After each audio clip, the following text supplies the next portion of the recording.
مسلمانوں کا بہت بڑا طبقہ جس میں بڑے اچھے اچھے لوگ عقیدے والے بھی شریک ہیں، اس لیے کہ انہوں نے اپنے باپ دادا کے زمانے سے یہ ہوتا دیکھا ہے کہ ہمارے گھر میں یہ ہوتا چلا آ رہا ہے، اور ہمارے پرکھے بڑے پرانے لوگ یہ کہتے چلے آ رہے ہیں، اس لیے ہم بھی جو سنا ہے وہی سوچتے ہیں اور وہی سمجھتے ہیں۔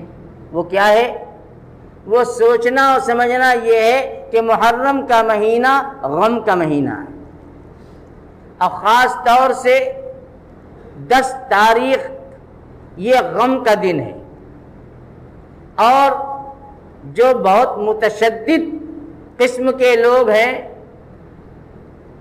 جو حد سے زیادہ غلو کرنے والے ہیں، ان کے یہاں 10 تاریخ کو غمی ہوتی ہے، ان کے چولہے نہیں جلیں گے، ان کے یہاں کھانا نہیں بنے گا، اور عقیدے کے اعتبار سے وہ سمجھتے ہیں کہ یہ غم کا دن ہے۔ یہ دونوں عقیدہ اسلام میں باطل ہے، اس کی کوئی گنجائش نہیں۔ اسلام میں کوئی مہینہ غم کا مہینہ نہیں،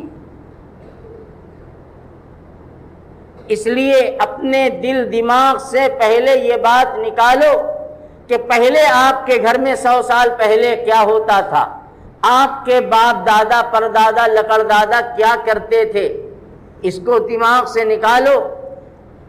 اسلام میں نہ تو کوئی مہینہ غم کا ہے، نہ اسلام میں کوئی تاریخ غم کی ہے۔ اللہ نے سب مہینے کو برابر بنایا، اور اس میں اللہ تو یہ کہتا ہے کہ میں نے محرم کو حرمت اور عظمت والا مہینہ بنایا، اور ہم نے اپنی طرف سے اس مہینے کو غم کا مہینہ بنا لیا، اس لیے بنا لیا کہ حضرت حسین رضی اللہ تعالیٰ عنہ کی شہادت ہوئی۔ یہ بالکل غلط عقیدہ اور غلط سوچ ہے، اس سوچ کو اپنے اندر سے نکالو۔ خود کھاؤ خود کھلاؤ، کوئی مہینہ غم کا نہیں ہے، اور 10 تاریخ یہ بھی غم کی تاریخ نہیں ہے۔ دنیا میں کتنے بڑے بڑے حادثے ہو گئے، کتنے بڑے بڑے واقعات پیش آئے جس کو آپ جانتے بھی نہیں، لیکن اس دن کو غم کا دن بنایا نہیں جاتا۔ آپ سمجھیے، میں بہت نیچے اتر کر بڑے آسان انداز میں آپ کو سمجھانا چاہتا ہوں، علمی انداز نہیں ہے میرا، بالکل آسان کہ ہر آدمی کو سمجھ میں آ جائے۔ آپ ذرا غور کیجئے کہ اگر کوئی مہینہ غم کا مہینہ ہوتا، یا اگر اسلام میں کسی تاریخ کو کسی دن کو غم کا دن منانا کی اجازت ہوتی اور غم کا دن منایا جا سکتا تھا، تو بتاؤ کہ اس دنیا میں رسول اکرم صلی اللہ تعالی علیہ وسلم کی دنیا سے رخصت ہونے سے بڑا دنیا میں کون سا حادثہ ہوا؟ نہ پہلے اتنا بڑا کوئی حادثہ پیش آیا، نہ قیامت کی صبح تک اتنا بڑا کوئی حادثہ پیش آئے گا کہ اللہ کا سب سے لاڈلا، اللہ کا سب سے مقرب، سب سے چہیتا، سب سے مقبول بندہ اس دنیا سے رخصت ہو گیا۔ اتنا بڑا حادثہ صحابہ وقتی طور سے، جس کو کہا جائے کہ دل و دماغ ان کا قابو میں نہیں تھا کہ ہو کیا رہا ہے، یہ کیا ہو گیا، لیکن عظمتیں اپنی جگہ پر، رتبے اپنی جگہ پر، اسلام اس کی اجازت نہیں دیتا کہ آقائے نامدار صلی اللہ علیہ وسلم دنیا سے ربیع الاول کی 12 تاریخ کو تشریف لے گئے، لہٰذا اس دن کو اور اس تاریخ کو جو ہے غم کا مہینہ بنایا جائے۔ کیا کسی نے غم کا مہینہ بنایا؟ آج تک کوئی مناتا ہے؟ نہیں مناتا۔ تو ذرا عقل سے سمجھو کہ جب آقائے نامدار صلی اللہ علیہ وسلم کی وفات اور دنیا سے رخصت ہونے کی تاریخ کو غم کی تاریخ نہیں بنایا جا سکتا، تو نبی کے غلام کی شہادت کو غم کی تاریخ کیسے بنایا جا سکتا؟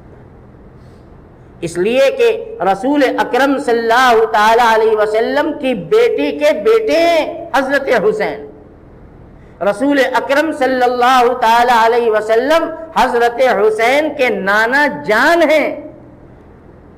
حضرت حسین اپنے نانا جان کی سنت کو اور ان کی زندگی کو اپنے سینے سے لگائے ہوئے دنیا سے تشریف لے گئے کہ تلوار کی چھاؤں میں نماز نہیں چھوٹی، سجدے کی حالت میں تھے اور شہید ہو گئے۔ یہ سنت ہے حضرت حسین کی، اور انہوں نے سنت زندہ کی ہے اپنے نانا جان سید الکونین محمد الرسول اللہ صلی اللہ علیہ وسلم کی۔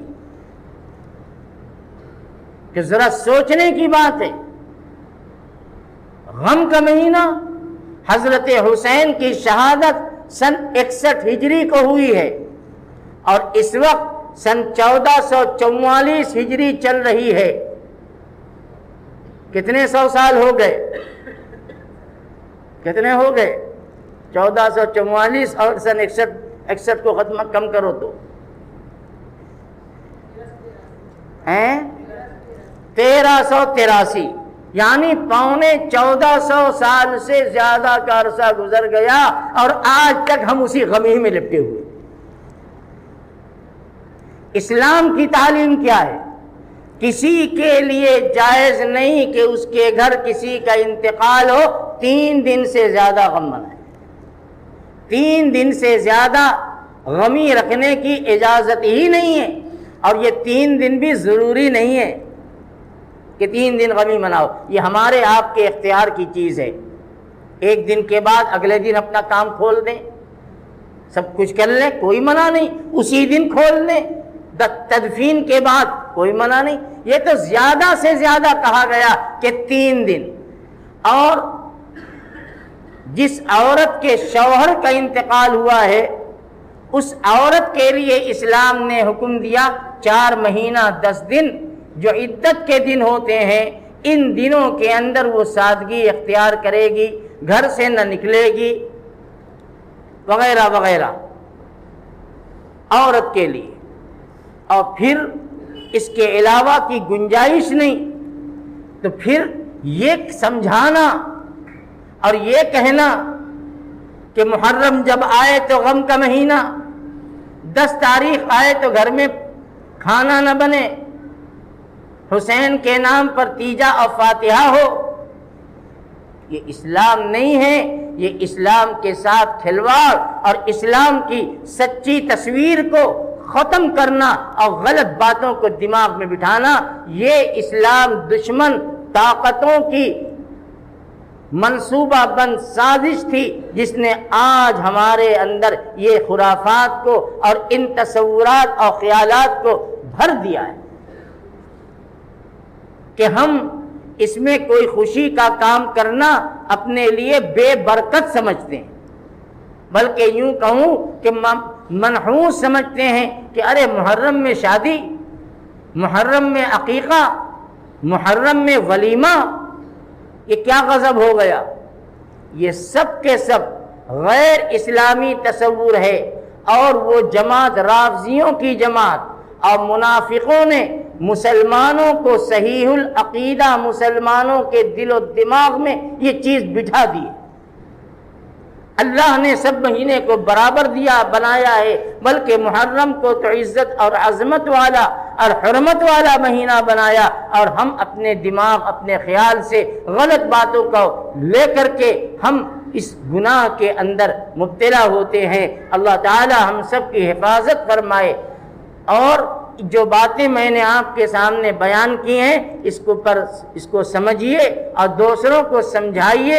آپ اپنے کاروبار کو اس دن کھولیے، اپنے کارخانے کو کھولیے، اپنی گدی کو لگائیے۔ اللہ کی طرف سے یہ وعدہ ہے کہ اس دن برکت ہوتی ہے۔ اللہ کے نبی فرماتے ہیں خرچ کرنے میں برکت ہوتی ہے، کام کرنے میں برکت ہوتی ہے۔ لیکن ایک ماحول بن گیا ہے کہ بس 3 دن بند رہے گا اس لیے کہ محرم ہے۔ یہ تو ایک ہماری سماجی چیز ہے، یہ ہماری سوچ ہے۔ یہ سب چیز اسلام اور دین و مذہب سے اس کا کوئی تعلق نہیں۔ اللہ تعالی ہم سب کو فہم صحیح، عقل سلیم عطا فرمائے۔